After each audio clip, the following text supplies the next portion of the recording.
Sarah. As you know, because you recently witnessed it for yourself, I work at a public library. And for those of you who didn't know, because you don't personally know me, I work at a public library. And I thought, for this video, I would make a list of things that I have seen firsthand working in a public library behind the circulation desk. A list of things you probably shouldn't do if you're going to the library. Alright, here we go. Things you shouldn't do at the library. Number 1. Put damaged items that you have personally damaged in the book drop in a sneaky and furtive manner, and then pretend like they were damaged when you checked them out. Don't do that. 2. Behave as though the library's policies have been written specifically to personally annoy you.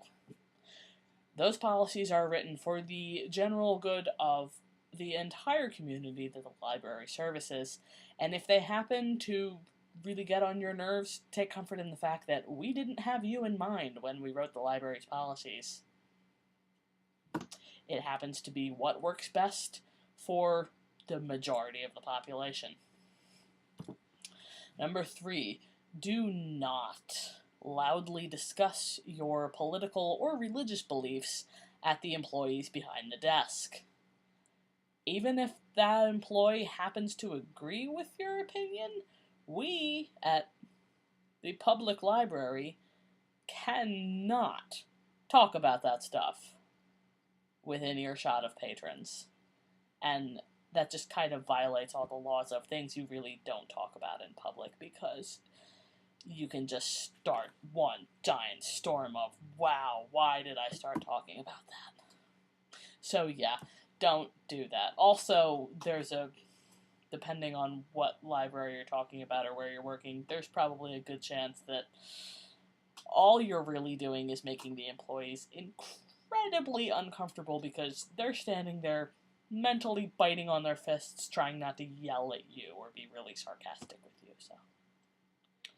Okay, next.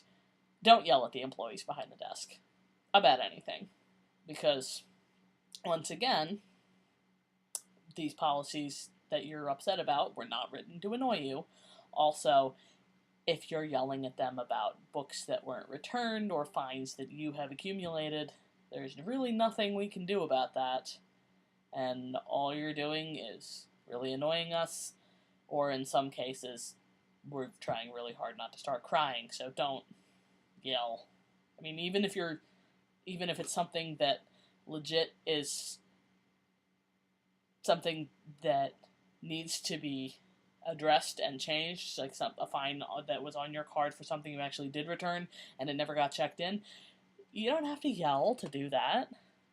You can calmly and discuss this with the employees and ask if they can check the shelf and see if the item is actually on the shelf. You don't have to scream to do that. Okay, up next. Do not, and I can't emphasize this one enough, do not tell the employees behind the desk your life story, because we don't care. Honestly, we really don't. If patron after patron after patron after patron comes up to us and tells us, the reason why my book was late was because my dog got hit by a car, and then lightning struck my house, and woe, tales of woe, and my life story, and that gets really, really old, and yeah, I'm sorry all that stuff happened to you, but your books are still late, you're still gonna have a fine. Don't tell me your life story, I honestly don't care.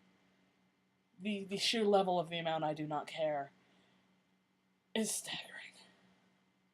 Yeah. Okay. Don't argue with the employees to make special exceptions to the rules for you because you're the world's most specialist snowflake. If the library you're going to has a policy that the new release books can't be renewed, then they can't be renewed, and they're not going to make an exception just because you haven't finished it yet. That's not our problem, that's your problem. Basically, what you can do at that point is put yourself back on the waiting list for it, and remember what chapter you ended on. If the fine is 10 cents per day, then the fine is 10 cents per day, and if you return a book 5 days late, you're gonna have a 50-cent fine. Don't really argue for exceptions to be made just because you think those rules personally were offending you, because, once again, they're not. Those are the rules of the library, and everybody has to follow them. Even you, not, but just... If you're going to the library, don't be drunk. If you are drunk, do not go to the library. What is something you should not do when you are drunk? Go to the library. If you're going to the library, what is one thing you should not be? Drunk. Do not throw your books or your library card across the counter at the employees, especially if they are holding out their hand, indicating that you should place your books and or library card directly in said hand. If you look at them, and they're making eye contact with you, with their hand extended, as if to say, yes, place your items in my hand, and you throw it across the desk at them, they're going to throw it right back once they've checked all your stuff out, and some of them have really good aim. Okay, if you're calling the library, and the employee answers the phone, and identifies, this is the library, don't ask if you have in fact called the library, because at that point we're really trying to rein in the sarcasm, and that's really hard to do. Don't yell at the employees. Just plain and simple, no one likes to be yelled at, so, yeah, don't do that. Like I said, even if it's something you are genuinely upset about, don't yell. And yes, I realize I have mentioned don't yell before. That's a really important one. Don't yell at the employees. Please, as a library employee, I beg of you, Internet, do not yell at us. Especially if we're trying to help you, because that just makes us want to deliberately give you the wrong answers. Oh, don't use endearing pet names. That's just creepy. I mean, yeah, if an elderly person comes up to a young library employee and calls them dear, understandable. Still kind of annoying, but if you are, well, if you're younger than me and you call me honey, that's condescending and I hate you. If you're like a middle-aged man and you call me sweetie, that's creepy and weird, and stop, and just don't use pet names with employees. Once again, we really have to fight to rein in the sarcasm. Do not ever imply that working at a library is not a real job. That just makes us hate you and want to add unnecessary fines to your record for no reason. Don't walk up to someone who's working in a library and say, I'm looking for a book, and then not say anything else, because we're not mind readers. And again, reining in the sarcasm. I'm pretty sure that one of the prerequisites for working in a library is an incredibly high tendency to be incredibly sarcastic. Because everyone I've ever met who works for a library, sarcastic as hell. We just can't, be sarcastic to people's faces, so we wait until they're gone, and then we just kind of vent all the sarcasm at once. Sometimes it's not pretty. Okay, lastly, don't hand the employees behind the desk all the items you want to check out. Like, don't just hand it to us and then just stand there. Don't act surprised when we ask for your library card, because otherwise you're like, what do you want to do with these books? Are you just visiting them, or do you just want to say hi, or do you actually want to check them out? Because I need your library card if you want to do that. Don't go, oh, my library card, yeah, it's in here somewhere, and then pull out 7 wallets and 5,000 cards all littered all over the counter. That's like when you go shopping, they scan all your items, and then you sit there and go, oh yeah, my wallet, I should take that out and pay for these. Ooh. So, yes, that's a list of things that you probably shouldn't do if you're going to go to the library. I will leave you with this one anecdote. It is still one of my favorite things that has ever happened to me in the 3 years that I have worked for this particular public library. A man came in to return a DVD, and he put the case on the counter, and he says, "Do you fix DVDs here of ones that are broken?" And I said, "Yes, we do. We have a machine in the back that if it's scratched or scuffed or smudged, we can buff out as much as we can and polish it up and see if it works. If we can't fix it, we order new. Why is your DVD skipping or not working?" And he says, "Well, it's a little damaged." And then I proceeded to open up the case, and I found this.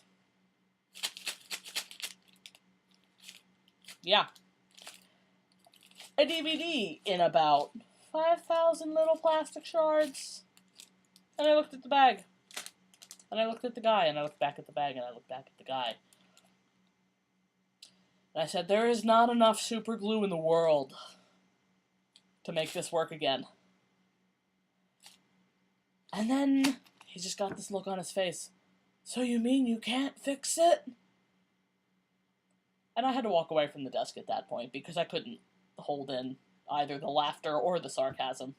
I had to go stand in the back room and kind of scream into a pillow for a while. So yeah, that's Adventures of Working in a Public Library. Yay! For the most part, it is pretty awesome.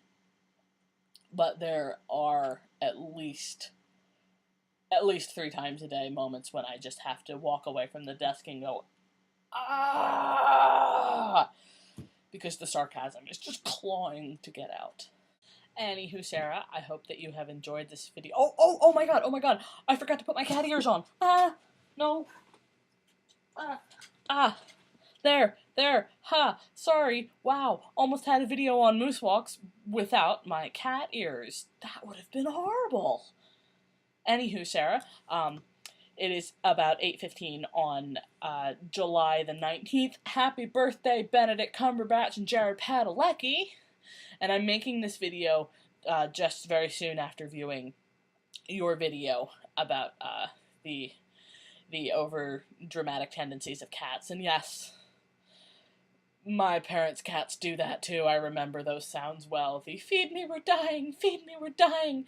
Anyway, I'm making this video the same day that you posted that video, although I probably won't post it until later this weekend.